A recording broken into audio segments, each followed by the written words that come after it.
Welcome to my super type A attempt at being Zen, the podcast. My name is Risha York, and I will be your host.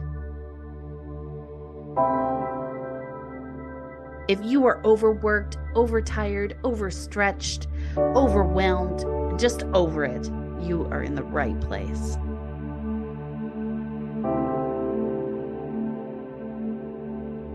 We like to say we are currently working towards Zen-ish. I'm thrilled that you've joined us. Let's see who will be supporting us on our path to Zen today.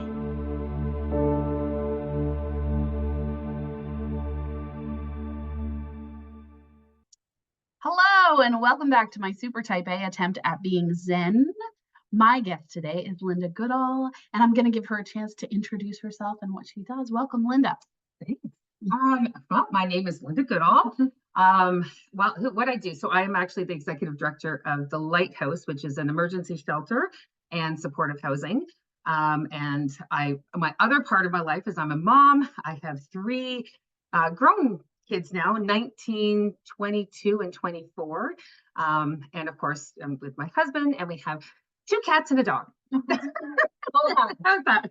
Yeah, it's a full house. I'm really excited to have you here. So this is our second time recording this because the first time my microphone inadvertently went on mute. So that's fun. But I was just saying to Linda, that kind of happens for a reason to me. So I feel like maybe we're going to just discover some more interesting things this time around. I think so too. Yeah, a lot has happened since the last time. So yeah, I agree. So the first question I had was, how does your job, which is a very stressful and, heavy job on the best of days, impact your journey to Zen? In one word, a lot, or that's 2 words, but a lot. It does affect it a lot. When I started, we were very, very small little shelter, 5 staff. I think there was 6 participants. We call those that staying in the shelter participants. And I think it was $140,000 budget. Right.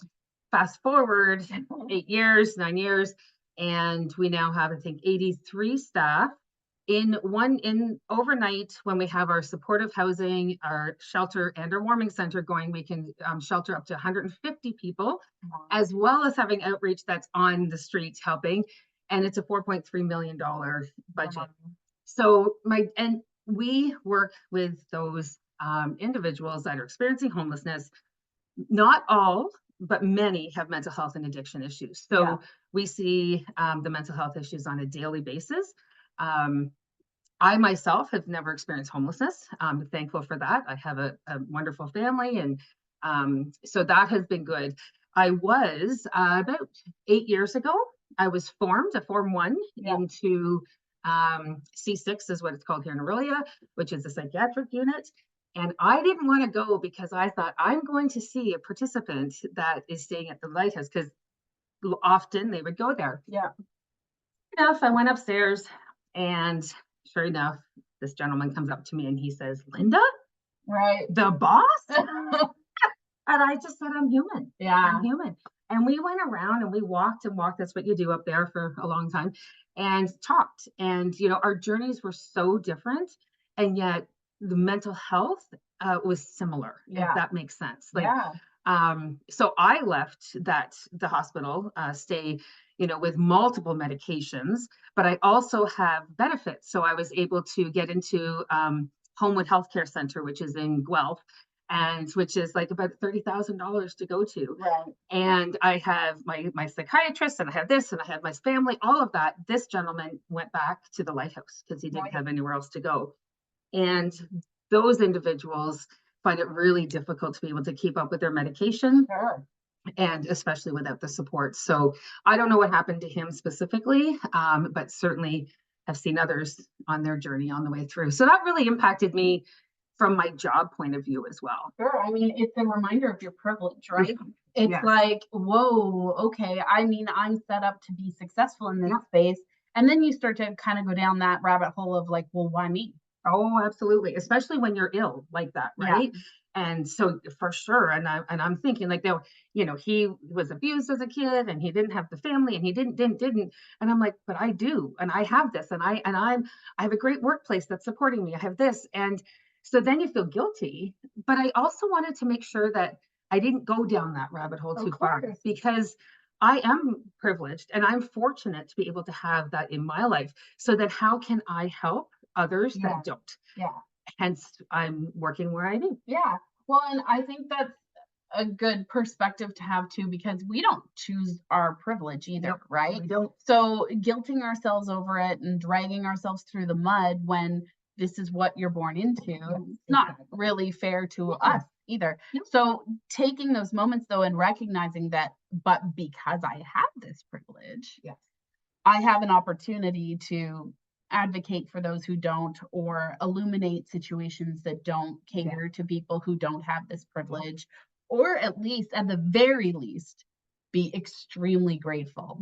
Absolutely. Absolutely. Right? And even in my position, as the lead of the Lighthouse, I have been able to help bring mental health services into the Lighthouse.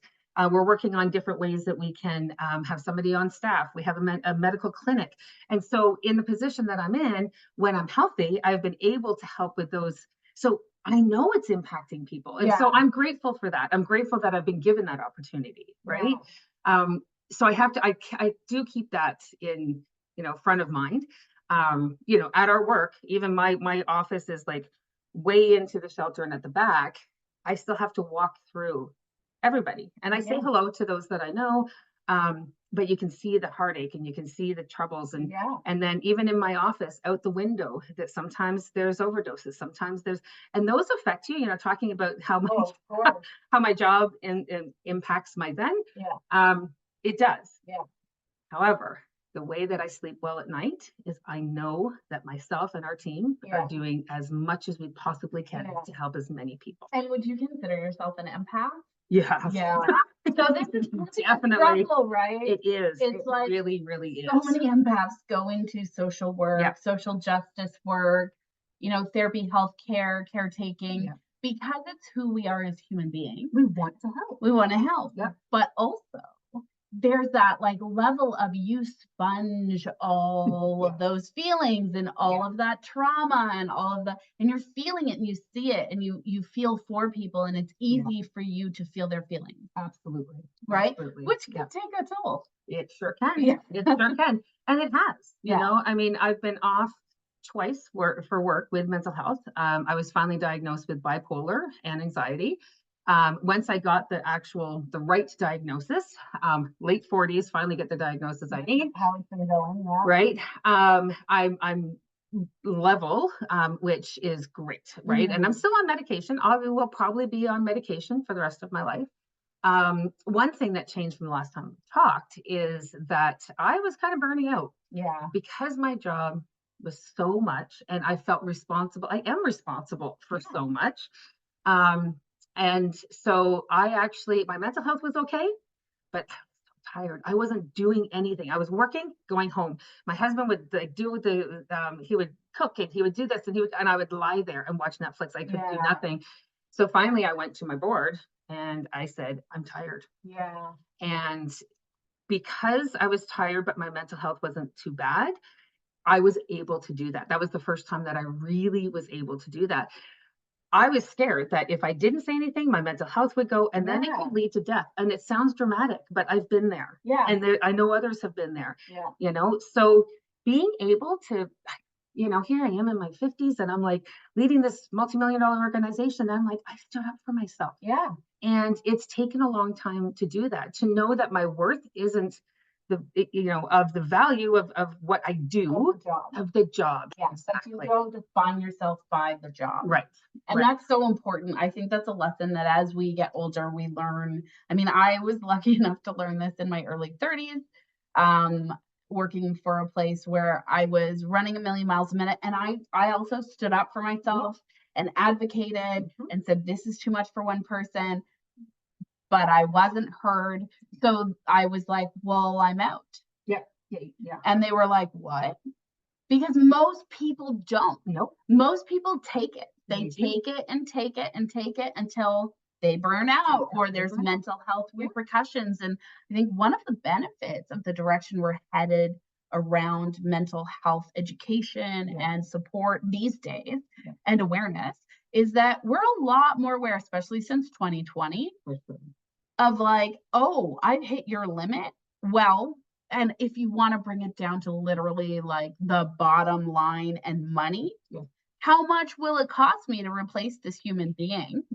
Right? Exactly. Versus like trying to find a way to make the day-to-day more palatable, easier for you to manage, more support, additional staff where needed in order to carry things through that you've just been carrying. Yep, exactly. Right? And that's it. Like I went off on 5 weeks and I was at that point too. It's like I love my job. I love the community. And you know that. Like I do. But I wasn't willing to take that risk. And so I thought when I was off, I did what I said was work. No, not work. I did not work at all.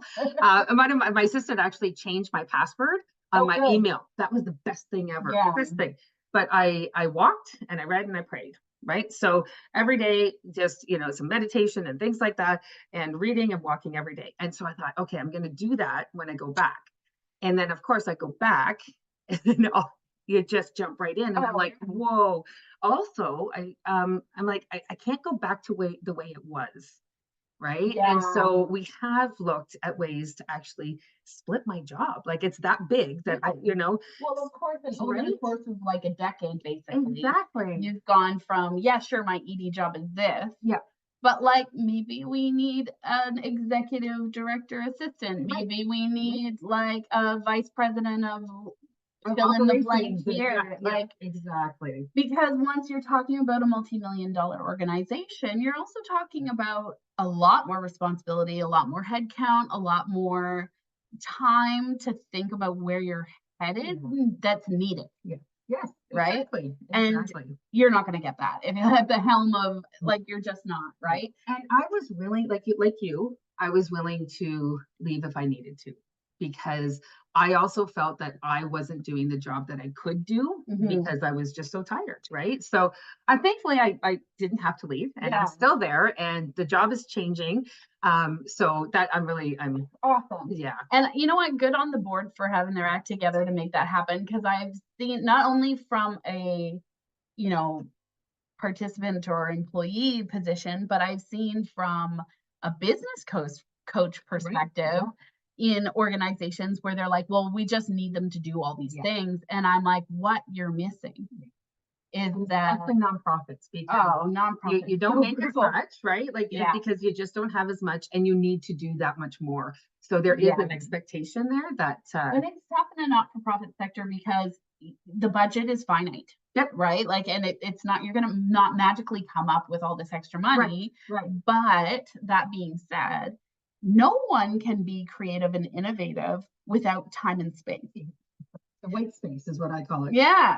I had no white space on my calendar. So how do you function, right? Yeah. And then, but at the same time, you have people coming at you from every direction being like, well, what's our 5-year plan? Where are we going next? What needs to be added?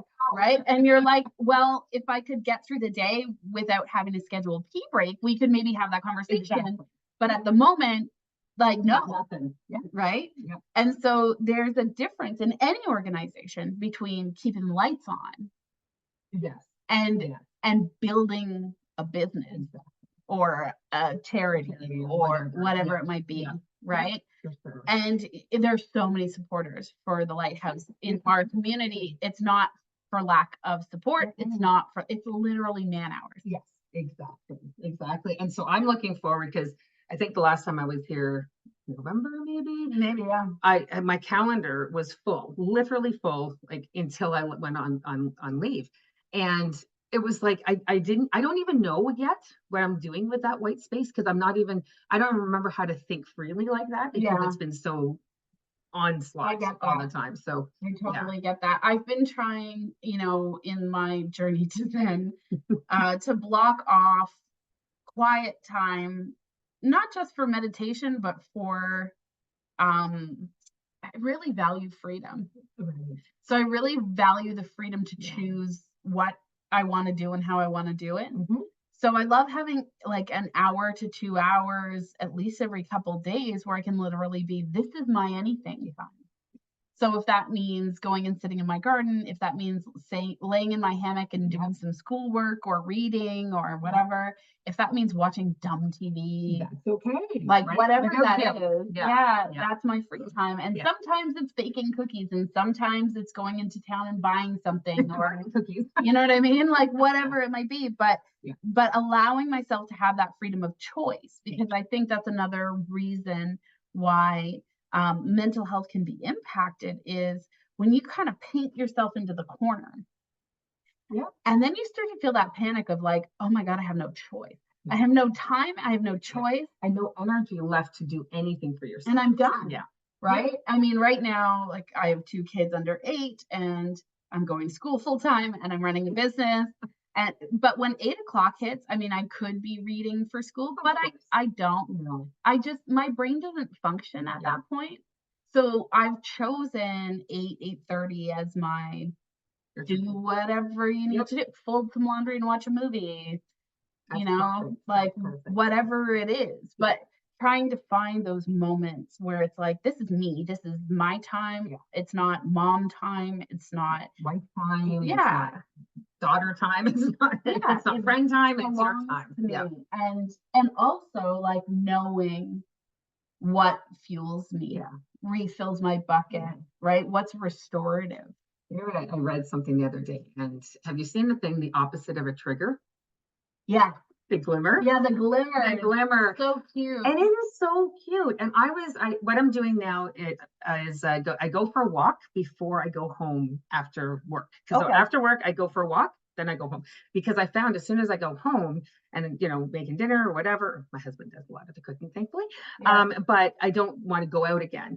And so, and it was amazing. Like the other day when the trees just started bursting, it was like, I was like alive, and I hadn't felt that like that for so long. And I'm like, this is a glimmer. Yeah, it's so great. It brought joy. We actually started talking about this week. So I run a master class in called my Super Type A, attempt at having fun. Right. Yeah. And so we meet once a month and I give homework, and we just sort of talk about what the homework was. And for the next month, the homework is to discover what brings your inner child joy. And really come back to that time in your life where you had no responsibilities or nothing that you had to do, and think about what made you happy, and whether it's eating cotton candy or, watching your favorite cartoon or whatever it was. At lunchtime for me. Exactly, right? Like these moments, and you picked it so fast, right? Like we know a lot of times what it was that brought us that level of joy. And so I was thinking about it, and I'd given the homework, and no sooner did I give the homework than I'm sitting in my office and I turn and there's this bird on my windowsill like screaming at me. And I'm like, what? And I look over and I go right up to the window, and she's still sitting there.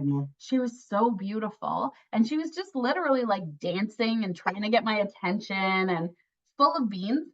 And I'm like looking out there, like, did she drop something? Are her babies okay? Like I have like this moment of anxiety. And then I was like, this is not an anxious conversation we're having. Like this is a joyful one. So I reframed it for myself as, if I was 4 years old and this was happening, what would you do? What would I do? And then, as luck would have it, my 8-year-old was homesick because he had a fever. And I was like, get in here, look at this. And he's like, oh, she is so pretty. Oh. Isn't she cool? She looks like she's looking right at us. And I'm like, she does, right? And so we were able to have this moment of, pure innocence interacting with nature. And then we're looking at the window, and she starts to play with a chipmunk. And there's like this full, wow. And then my son says, we're so lucky to live where we live. And I was like, dude, that's it. You're so right. That's it. And having those moments to be able to be that's beautiful, aware and present, and then grateful. Yeah. But like aware and present first. And then grateful. Exactly. Because we're not, in our society, this is why you're doing this. We're not aware and present in. And then we don't have fun. No. And you know what? It's so good that you said that, because I do one word every year instead of instead of resolutions and things like that. So not last year, I think I chose joy, because I'm like, I want joy to come back. Because a couple years ago I had cancer and I went through the treatment, and it wasn't fun, obviously, but I'm cancer free. And so then I'm like, I want to bring my joy back. But then I didn't know how. This is the problem. Right? Because we're all conditioned to be like, work hard, be efficient, you shouldn't do anything unless there's a result. Right. Like we're not taught anymore to do art for art's sake. Right. Or be, joyful and meander. Yeah. Without a direction or a purpose. We're not taught that anymore. And there's a lot of value in it. Now, that being said, like, I'm all for goals. Yeah. Oh, for sure. I live my life that way. Yeah. Yeah. But I need windows of time where it's like there's no goal during this time. No. Yep. Or just gonna have fun. Is fun. Yeah, the goal is fun, whatever that looks like. So how do you get there? Right? We attended my friends and I attended the Dirty Dancing sing along at the pub in town. I think it's the most fun I've had in a really long time. There's no purpose to it. It was performative in that we were all there, but like it wasn't for anyone other than us. Yeah. And she's also in the master class, and she had said to me, that was the most fun I've had in a long time.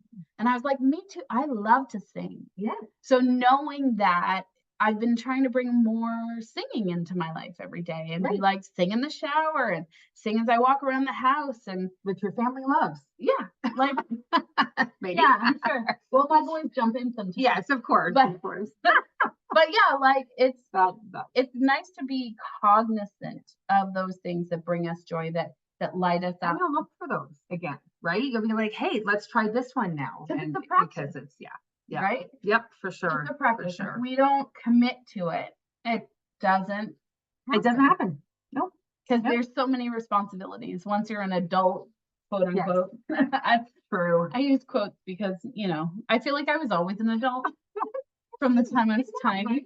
And then when you look at adults when you were tiny, you think, oh my goodness, they're so old now, but they were like 30. And now you're like, well, actually, I'm like the old person now. And I'm like, yeah, I don't know. Just know. I feel forever 23 until I hear a 23-year-old say something. And then I'm like, oh, right.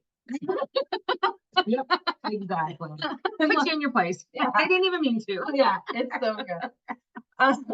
So, in your experience, because you're in this world day in, day out, right? Yeah.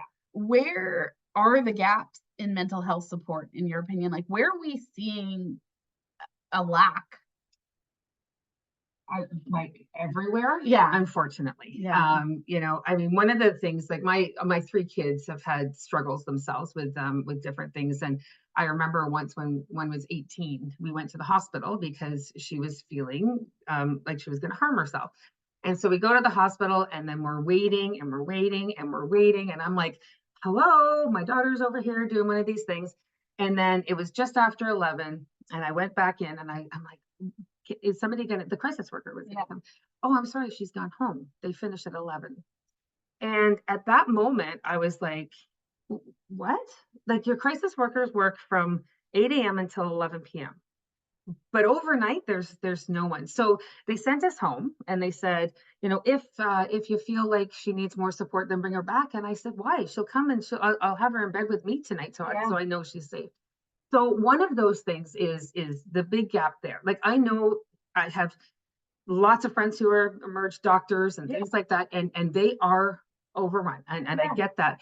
But there is a big gap right there. There's a lot of reactionary health care happening. Yes. Yeah. Right? Yeah. And then getting into the support, and what we find also at the Lighthouse with our participants, navigating the system. Yeah. We all hear about navigating, and it was really hard for me. Yeah. And I knew what I was doing. Yeah, it's a nightmare. It is a nightmare. So being able to have the support to navigate that system, somebody not to just say, go that way, but to take your hand and say, okay, let's go over here. This is where we can get you support. And ongoing, like you said, it's reactive. It's like, okay, here's the crisis, but what's next? I've been doing a lot of reading around biopsychosocial for school. And what I found really interesting, so my mother ran the detox in Barrie. I don't know. Okay, I think you mentioned that. Yeah. And so I grew up in a house, like she was a certified psychologist. Right. And then she got her PhD in veterinary social work. So she studied the impact that our interaction with animals have on the human brain.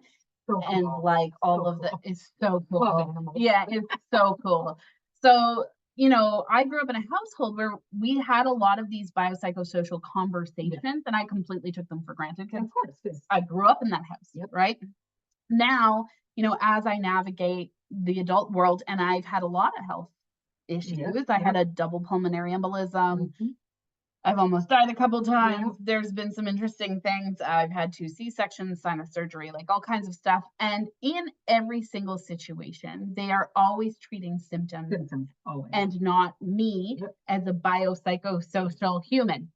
So it's not person-centered, right? No. And that's not the way the medical field approaches things. No. But it is the way that the mental health field approaches things. And so here we are trying to treat mental health through medical systems. Yep. And that's why it's not working. Yep. Right? Yep. And so I have to ask, because I feel like it's kind of like a duh moment. Why aren't we treating patients in a medical system as person-centered? My thought, it's funding.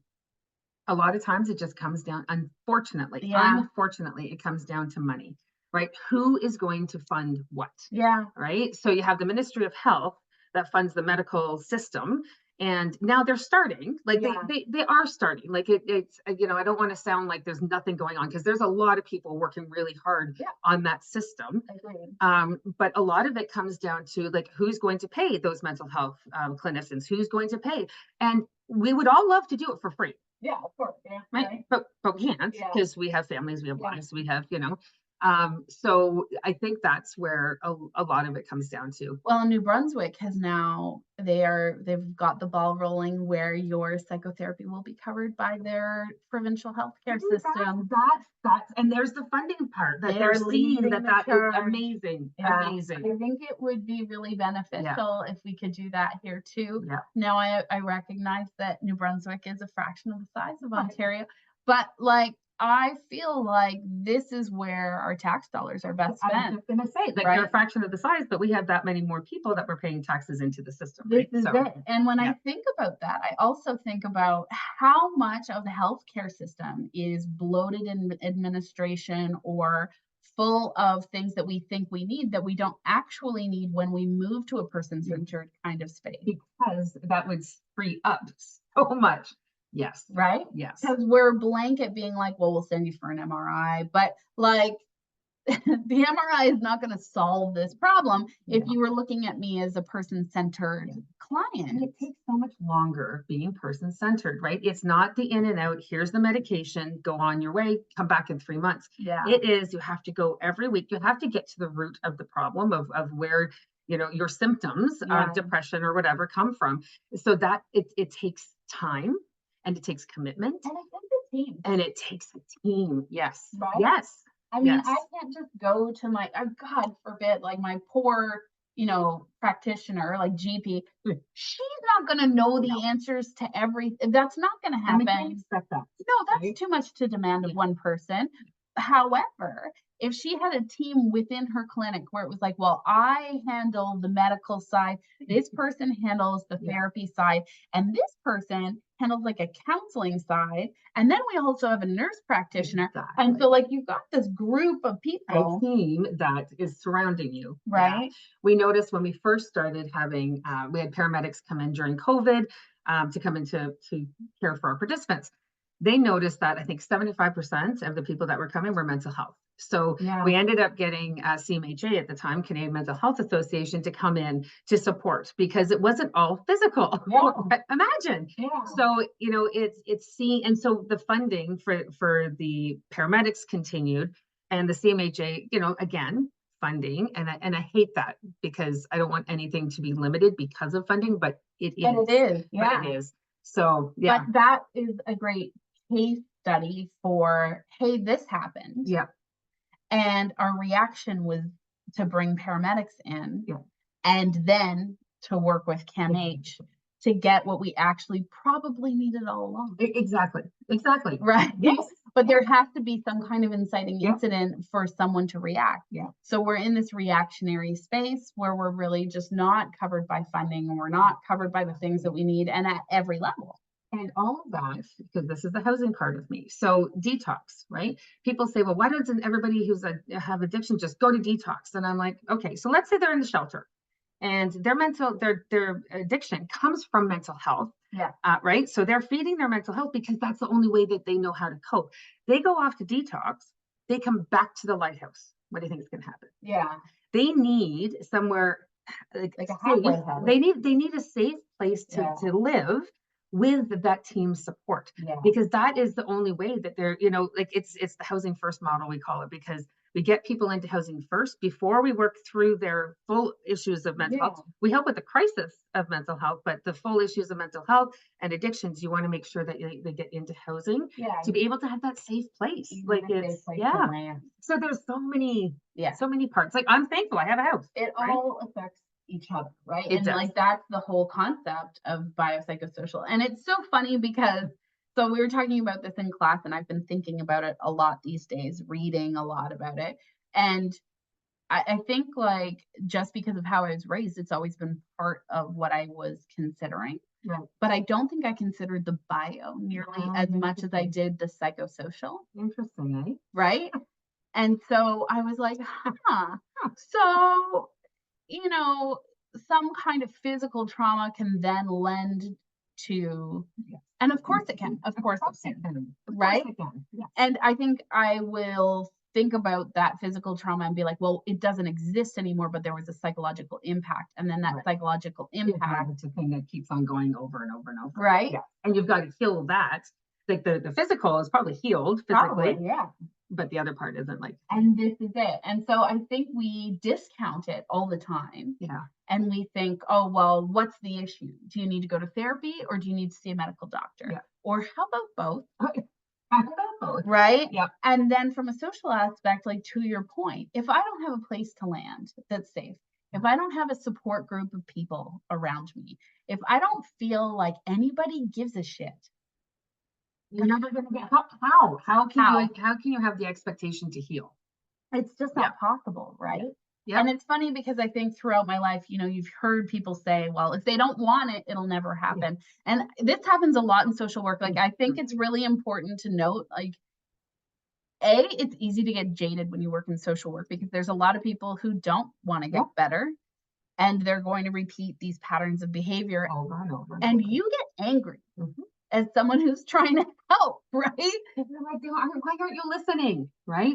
We've offered you all this stuff, but the part we're not taking into account there is the social. We're offering them medical, we're offering them psychological help, but we can't build their social circle for them. We can't build. And when you're in shelter, for example, and you're in that community that there's mental health and addiction, you actually have to change your whole life to get out of that. Yeah. Right. You know, somebody said to me once, like I'm kind of middle class, let's say, just for class, we'll use class for this example, but, and somebody, for me, going to upper class is very difficult. I'm not comfortable in a big, huge house. I'm not comfortable wearing ball gowns going out. Like, it's just not who I am because I'm comfortable here. Somebody that's here, that's grown up in poverty, you know, well, why don't they just do this? Why don't they just, well, they're not comfortable coming to here. This is what they know. Yeah. So it takes so much more. I write an article sometimes for the Orillia Matters, and I talked about people being vulnerable or resilient. Yeah. And people call, you know, people who are experiencing homelessness vulnerable, and they are, because they're on the street, Yet we're all vulnerable in our own way, right? Yeah. But oh my goodness, the resilience that those individuals, and you know what, the resilience that I've had in my life, my mental health started when I was 17. Yeah. And so that's I have to be proud of that too. The Yeah. resilience that I have. I had a woman, an Indigenous woman at it who's lived experience, and she was the first one that said it. She said, "Don't call me vulnerable, call me resilient." And I'm Yeah. like, "Damn right, lady." Yeah. Because it's amazing, It right? is amazing. Well, and also I think, when you are living in poverty and grow up in poverty, there become these like limiting mindset moments and also built-in resentment. Mhm. So as sure. you are moving through that space, it's like, well, I don't want to be middle class Yep. because you have a built-in resentment. Yep. And it's funny, I experienced this from a different perspective. I went to art school, Okay. Yep. and when My you daughter's in art school right now. Yep. so she should look out for this. So they spend the entire time that you're in art school telling you you're never going to make any money. Oh, nice. It's Okay. like a constant, like, well, you're not doing this for the money. You're not doing this. There's no money in this. It's the same thing with nonprofit, right? Like, Yeah. you're not doing this for the money. So they tell you this Yeah. constantly, constantly, constantly. Nobody values artists. No. We're always fighting to get like a piece of anything. Nobody understands. And so you come out of school being like, right. So I mean, what I do is worthless. Right. And money is evil, and the people who have money are evil. And Yep. so you come out with this preconceived notion around money and making money. And I ran into it. I ran a theater company for 13 years, and I ran into it constantly. Like, Always. people would come work for me, and I'd be like, listen, I'm going to pay you X amount. And they were like, oh, anything's good. And I'm like, anything is good? No. And then there were cases where I couldn't pay people, and I was really upfront, like, we're just going to split the profits. Like, I don't know what's going to happen. And people would get resentful, like, well, I do all this work and I didn't get paid. And I was like, but I was really upfront about what we were doing. But then there's this like, well, didn't you get paid? No, I didn't. Like, and you're comfortable with it because you are educated through a system that tells you you're not going to get paid. Yeah. And then like getting grants from Canada is really difficult, and trying to have some kind of operating grant, you have to have a 5-year history of operation and making a profit. And so there's all these things that tie into it. But what's so funny is when I left that industry, from the outside of it, it became really clear that there are lots of artists making money. Right. Like thousands and thousands and thousands. So it literally is a mindset problem. Like, we have convinced ourselves that our work isn't worthy, that we don't deserve to make a living wage as an artist. Like, come on, of course you, right? Like, and anybody else can tell you that, but the mindset, that's exactly. Yeah. And so you see this, and then it never became more clear than during COVID, when we're all at home watching Netflix, and guess how those people got jobs? Oh, right. Yep. So costume designers and actors, and I mean, I went to theater school, so like there's people I know on those shows. Yeah. And so you have this moment where you're like, haha. So look, we've all been told that what we bring to the table, it's not worth anything.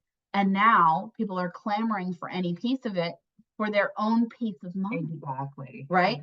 And so I think this is the same thing from like a poverty space. You're told like everyone above that space, you're less than, and those people are evil and they just take advantage and blah blah blah. And then we actually see that fully highlighted during COVID, where people in service jobs making not nearly enough money are the people who have to continue to work. Yes, exactly. And it's expected. And and it's like, so hold on a minute. I think what you do is extremely valuable. And if it wasn't, you wouldn't have to work during the pandemic. Exactly. Yep. Right. It's so true. And so it's a shift in mindset too. And now everybody's up in arms because it's like, well, now we have to pay all this extra money. Right. But we always should have been. And then it comes back to the funding for mental health.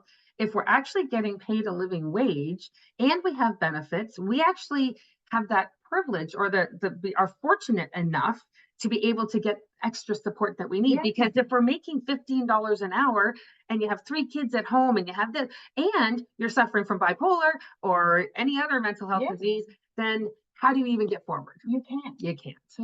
And so this is it. Like it's put into different levels of access. And it's pay your way. And that's not fair. Right? That puts us all at a disadvantage. And frankly, and that's the part I need the people who are in the upper echelon to understand. it puts us all at a disadvantage, right? If society in general is functioning in a way where everybody feels supported, like they have a safe place to land, then all of a sudden, everything in society starts to function a lot more smoothly and calmly, and there's less upheaval and resistance, and that's ultimately what we're aiming for. I want to tell you another story about a staff member that we actually have. This gentleman had a stroke, and he had multiple issues, and then which led to depression, and then it led to him almost losing his place. And he at that time was considering MAID, because he was like, okay, because there was talk about MAID with mental health, right? So he was kind of starting to look into that. He went to Agilic, and he was like, he actually got out of the house and he was able to get to Agilic, and he had an interview at the Lighthouse, and they hired him on the spot. They were like, okay, you're in. And he says that saved his life. It wasn't the Lighthouse, right? It was the people that believed in him. So his brother even emailed me and said, thank you for giving his life back. Now he has actually left the Lighthouse. Now he's actually back working for Agilic, and he's doing amazing. He still works for us occasionally because he loves it. But it's just one of those things that shows, like, if you're on the verge, like either suicidal ideation or considering MAID or anything, it's that community that you need to have around you, and that's what we're talking about, the team. And well, and it has such a big impact on not only your future, obviously, right, but your confidence, your self-worth. And I had this great conversation with a girlfriend the other night. So it was my birthday last week. Oh, happy birthday. Thank you. And we had this lovely get together with the most amazing women. And I was sitting having a conversation with one of the women, and she said, sometimes I just feel like I'm completely surrounded by people who have no goals and no direction, and they want nothing in life, and they just seem angry all the time. And I'm upset, and it's impacting me. And I'm like, of course it is. Of course it is. Of course it is. Especially if you're surrounded, right? It's like they say, the rotten apple surrounded by 5 apples, what's going to happen, right? But then it's like you become the closest, for the 5 people that are closest to you, you become that, right? So of course you become angry. So it was funny because on our way out the door, I was like, hi, call me and make plans with me, because you're not actually, like, as we got further into discussion, she was like, you're right, I'm not actually making plans for myself with people that I feel uplifted and supported by, to help them and support them and what they're but she's not surrounding herself with the people that she needs to fill her bucket, right? So I'm like, so call me, like, I get it, we're all busy, but the thing is if we don't make time to fill our own bucket, no one does that for us, right? And that's the biggest lesson I have learned in my journey to Zen, is I'm responsible for filling my own bucket, me. Because you cannot, and you shouldn't put that on anybody else to do either, right? And other people can support me in it. Like, I might seem down, and my husband might say, why don't you call your girlfriend and go out and have a tea, and if that's helpful, thank you. Right. Well, when I was a runner, my husband would give me my running shoes and say, get out, and be like, oh, okay. And that's different, right? But it is up to you to be able to make that. It's up to you, right? Thank you for joining me for part 1 with Linda Goodall. She has so much to share, so I really hope you join us for part 2. It was an absolute delight to meet with her, and she is one of my favorite people in the community, and I hope if you do live in our community, you have had a chance to run into Linda, because she is a magical human being who I am grateful for every time I see her. Join us for part 2, and we'll see you there. Thank you for listening.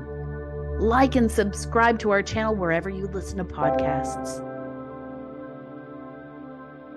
Visit www.yorkmotivational.com for more information on my Super Type A Attempt at Being Zen, the coaching program, Lead Without Permission, or visit our contact page to reach out to Risha.